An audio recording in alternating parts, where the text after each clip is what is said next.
Hello everyone, I hope you are well. Welcome back to my channel. For those of you that don't know me, I am Nicola, a mindset coach and business mentor, focusing on all things mindset strategies, simple business processes and lifestyle design tools to enable you to have fulfillment and success in both life and business. So today I'm going to be talking you through 5 game-changing time management tips for busy business owners like yourself. And these are 5 tips that I use myself, I use with my clients, and really are paramount to saving time, relieving those feelings of overwhelm, and allow you to run your business with greater energy, confidence, and flow. So give me a thumbs up if you are on board with this and this is the kind of thing that you are looking for. So, cutting straight to it, tip number 1. Time block. Now this might be something that you've heard of before, it might be something that you're doing already.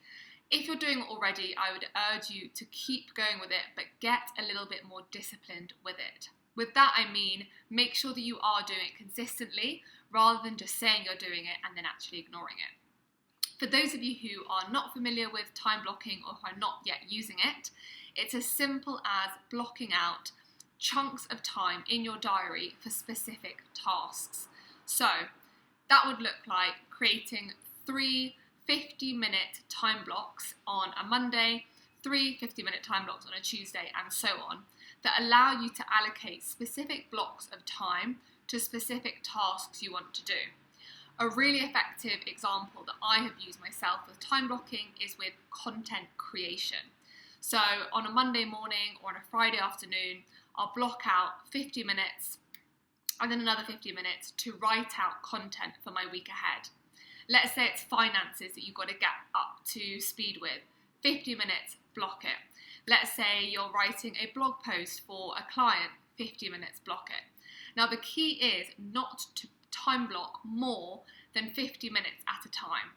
There might be a tendency after 50 minutes to keep on going, but I'd really urge you to stop at those 50 minutes, have a little break, and then come back to it, because our minds are so much more productive and focused and in flow in shorter chunks of time. And this way it means that you can plan your week really effectively, knowing that you've given yourself a specific block of time to get tasks done. Because what I quite often see with clients and in general is people fill up the time doing things, procrastinating, that actually aren't specifically linked to the desired outcome. When you give yourself a shorter period of time, it's amazing how much you can achieve. So that is tip number 1, time blocking. Tip number 2, write down your to-do list the day before. Once again, this might sound simple, but the reason why this is so important is that it helps boost our focus, our energy, and it reduces procrastination at the beginning of the day.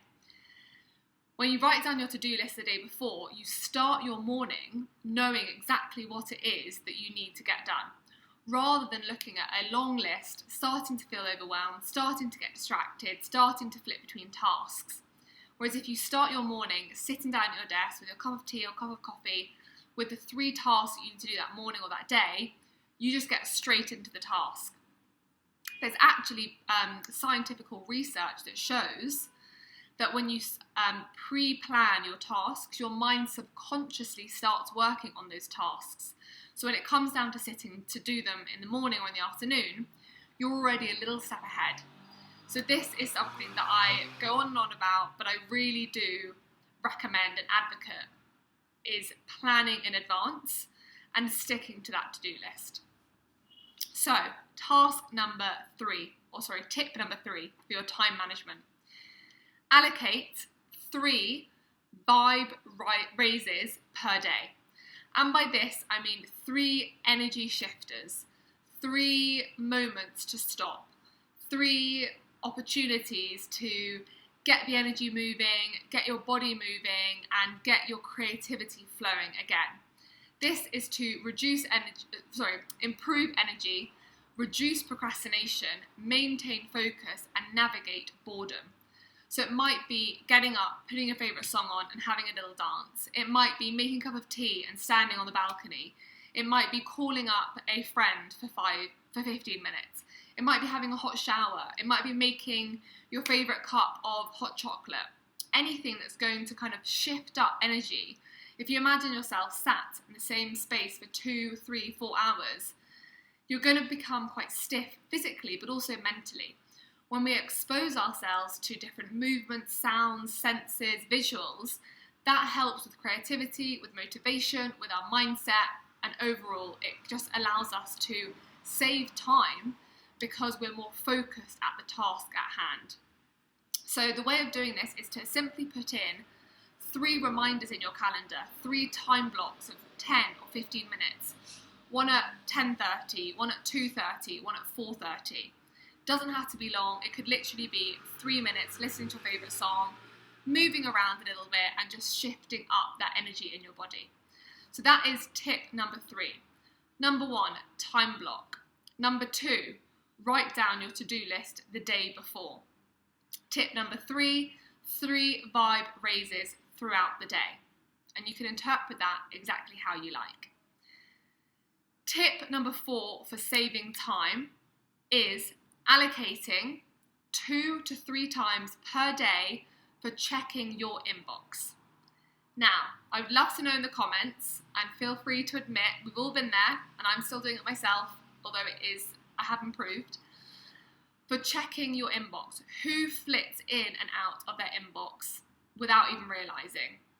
I sometimes find myself creating content and I'll jump into my Gmail, or I'll be researching something and I'll just flip over to my inbox. When we flit in and out of our inbox unintentionally, we are wasting time because we're forgetting about the task that we've just been doing. Our mind then has to focus on a new task. We then realise we're focusing on a different task. We've got distracted. We come back to the original task and we have to then spend a couple of minutes refocusing on the task at hand. So when you have specific times in your diary that you've allocated in advance for checking your inbox, you are more focused when it comes to checking your inbox. You are not wasting time going in and out, and you get the task done more efficiently. So let me know in the comments below whether this is something that you're currently doing or whether you are guilty of flitting in and out of inboxes, because I can assure you, you're probably doing it more than you realise unless you have a practice like this already in place. So that is tip number 4, allocating 2 or 3 times only in the day for checking your inboxes. And a bonus tip actually that's just come to mind, put a out of office on or in your email signature details about how frequently you check your inbox. I've seen many people do this, many women with their own business, that says, I only check my inbox 2 or 3 times a day, so I'll get back to you as soon as I can. Or I only check my inbox between 10 and 3. If it's outside of these times, I'll get back to you as soon as I can. Just to give people guidance and help manage people's expectations of when you're using your inbox so that you're not constantly on demand or feel like you have to be. Tip number 5. This is around outsourcing. Now, I know I've spoken about this before. In fact, I did a video on how to remove overwhelm as a business owner where I mentioned this, so I will link that video in the description box. But outsourcing is an incredibly effective way of saving time. So what I would invite you to do is think about the tasks within your business that you don't enjoy doing, that drain your energy, that cause resistance, that make you feel stressed and that make you feel overwhelmed. Things that maybe don't light you up, things that you wish other people could do, or that you always put to the back of your to-do list because you're procrastinating on getting that task done. If you find yourself procrastinating, putting things off, it's likely that you don't want to do these tasks and it's not the best use of your time. Now, naturally as a business owner, there will be things that we don't love doing, but they are a fundamental part of our business. It's not to say we have to outsource every single one of these, but if there was one thing that you could outsource, what would that be? Is it managing your finances? Is it onboarding new clients? Is it sending podcast requests to appear as a guest? Is it writing captions for your Instagram? Is it posting on social media? These can be done by as little as 1 hour a week by a VA who is specialised in that area, or by an accountant who specifically looks after finances, or by a content creator who is an expert in writing captions and video posts. 1 hour a week would be 4 hours a month, which is a minimal cost, considering those 4 hours could be spent on doing things that are going to bring in greater revenue to your business and also make you feel more fulfilled, more energized and inspired. Those 4 hours could land you a new client or 2 new clients a month. The cost difference is incredible. The cost of a VA for 4 hours is nowhere near the cost of acquiring 1 new client a month. So have a think about what that might look like. What are 4 hours of your week or of your month that you feel drained by, that you feel uninspired by, that actually you could be using on focusing on revenue generating tasks or lead generation tasks that are going to see you creating bigger success for your business? So those are my 5 tips. Time blocking, maximum 50 minutes each time block. Writing your to-do list the day before. Allocating 2 to 3 times per day for checking your inbox. Allocating 3 vibe raises, energy boosters per day. And looking at one thing or one element or one branch in your business that you can outsource that ultimately is going to allow you to save time doing the things that you don't enjoy and you don't love, using that time more wisely to bring in greater success, revenue, consistency and joy into your business.